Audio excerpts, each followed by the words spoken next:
येवले शहरातील अत्यंत वर्दळीच्या शनी पटांगण भागात एका युवकाचा दगडाने ठेचून खून केल्याच्या प्रकाराने एकच खळबळ उडाली।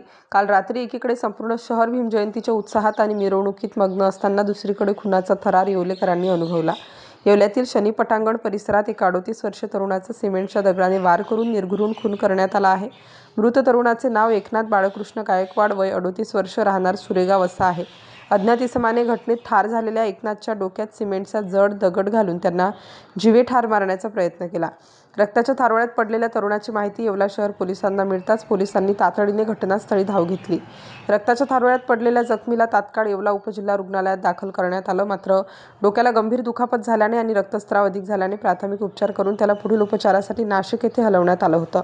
दुर्दैवाने उपचारादरम्यान त्यांची प्राणज्योत मालवली। घटनेची माहिती देताना शहर पोलीस निरीक्षक योगेश घोरपडे यांनी सांगितले की सध्या या प्रकरणी अकस्मात मृत्यूची नोंद करण्यात आली असून आरोपींच्या शोधासाठी पथके रवाना करण्यात आली आहेत। हा हल्ला नक्की कोणी आणि कोणत्या कारणातून केला याचा तपास पोलीस गांभीर्याने करत असून लवकरच आरोपीला गजाआड केले जाईल।